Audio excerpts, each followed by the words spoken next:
নবীজির দাদা Abdul Muttalib সেদিন রাতে কাবা শরীফের ছাদে দাঁড়িয়েছিলেন। হঠাৎ করেই তিনি আকাশে একটি প্রজ্বলিত আলো দেখতে পায়, যেটা আরব থেকে পূর্বাঞ্চল সহ পুরো বিশ্বে ছড়িয়ে পড়ে। আলোটিকে দেখে আব্দুল মুত্তালিব অনেক অবাক হয়ে যায়, আর তিনি দৌড়ে নিচে চলে আসেন। এখানে তিনি দেখেন যে কাবা শরীফের ভিতরে বিভিন্ন পূজারীদের রাখা যে ৩৬০টি মূর্তি ছিল, সেগুলো সব মাটির দিকে নত হয়ে ভেঙে পড়ছে। এরপর তিনি কাবাঘর থেকে বাইরে বেরিয়ে এসে দেখেন যে কুফা এবং সিরিয়ার মধ্যবর্তী স্থানে পানি প্রবাহ শুরু হয়েছে, অথচ বহু বছর ধরে এখানে কেউ পানি দেখেনি। ঠিক তখনই আব্দুল মুত্তালিবের তার ঘরের দিকে চোখ পড়ে। তিনি এখানে দেখতে পায় আজকে তার ঘরের মধ্য থেকে অদ্ভুত এক ধরনের নূরের আলো বের হচ্ছে, যেটা এর আগে তিনি কখনো কোনোদিন দেখেনি।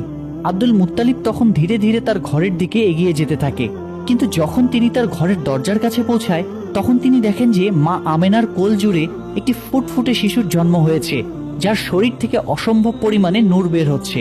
আব্দুল মুত্তালিবের চোখে তা দেখে পানি চলে আসে, কারণ সেই সময় আরবের অন্ধকার সমাজে প্রদীপের আলো হয়ে আসেন নবীজি মোহাম্মদ সাল্লাল্লাহু আলাইহি ওয়াসাল্লাম।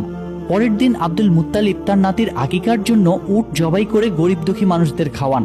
সেখানে তাকে সাহায্য করছিল তার ছেলে আবু তালিব। তখন সেখানে আবু তালিবের বড় ভাই অর্থাৎ নবীজির আরেক চাচা আবুল লাহাব আসেন। তবে গরিবদের সাথে একসাথে বসে খেতে হবে দেখে বাড়ির দরজা থেকেই তিনি চলে যান।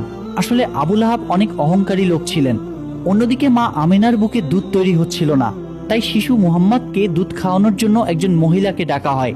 সে ছিল আবু লাহাবের স্ত্রীর দাসী।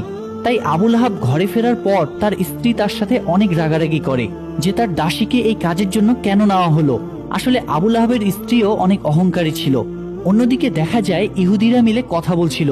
তারা বুঝতে পেরেছে কোনো বিশেষ শিশুর জন্ম হয়েছে, কারণ এ ব্যাপারে তাদের কিতাবেও স্পষ্ট বলা ছিল। ফলে যেদিন রাতে নবীজির জন্ম হয় সেদিন রাতের আকাশের সেই আলো দেখেই খ্রিস্টান এবং ইহুদিদের ধর্মযাজকরা বুঝে গিয়েছিল তার মানে সেই শিশু পৃথিবীতে চলে এসেছে। তবে ইহুদিরা বেশ চিন্তিত ছিল, কারণ তারা জানতে পেরেছিল যে কোনো ইহুদির ঘরে এমন শিশু জন্ম নেয়নি। তাহলে সেই শিশুটি কে হতে পারে? আর এজন্য তারা তখন সেখানকার অনেক বাচ্চাকে কিনতে চায়, যেন সেই শিশুটি তাদের দলে আসে। এমনকি টাকার বিনিময়ে ভণ্ড মহিলাদেরকে দায়িত্ব দেয় শরীরের কোনো বিশেষ দাগের মাধ্যমে শিশু নবীজিকে খুঁজে বের করার জন্য। যাই হোক, এরপর দেখা যায় বাচ্চাদের নাম রাখার উৎসব চলছে। সেখানে বিভিন্ন বাচ্চাদের নাম ঘোষণা করা হচ্ছে, আর সবাই মিলে আনন্দ করছে। এর মধ্যে সেখানে আব্দুল মুত্তালিব আসেন শিশু নবীজিকে কোলে নিয়ে তার নামকরণ করার জন্য। তিনি প্রথমে হাজরে আসওয়াদ মানে সেই কালো পাথরে হাত রাখেন। তখনই দেখা যায় কাবার দরজার হাতলটি দরজায় বাড়ি মারছিল, আর সেই শিশুর শরীর থেকে নূরের আলো বের হচ্ছিল। আব্দুল মুত্তালিব তখন সবার সামনে জনসম্মুখে শিশুটির নাম ঘোষণা করে মুহাম্মদ। এটা শুনে সেখানে থাকা বিভিন্ন গোত্রের মানুষেরা বলাবলি করতে থাকে যে এটা আবার কি নাম, এটি তো আমাদের কোনো দেবদেবীর নামের সাথে মিলে না। আসলে মুহাম্মদ নামটি কেউ আগে কোনোদিন শুনেনি তারা, তাই মানুষজন এটা নিয়ে কথা বলাবলি করছিল। তখন সেখানে আবু তালিব সবার সামনে এসে বলে, হে লোক সকল, তোমরা থামো, এই শিশুটির নামকরণ করা হয়ে গিয়েছে আর তোমরা তা পরিবর্তন করতে পারবে না। এই বলে তিনি সবাইকে থামিয়ে দেন এবং সবাই তা স্বাচ্ছন্দ্যে মেনে নেন।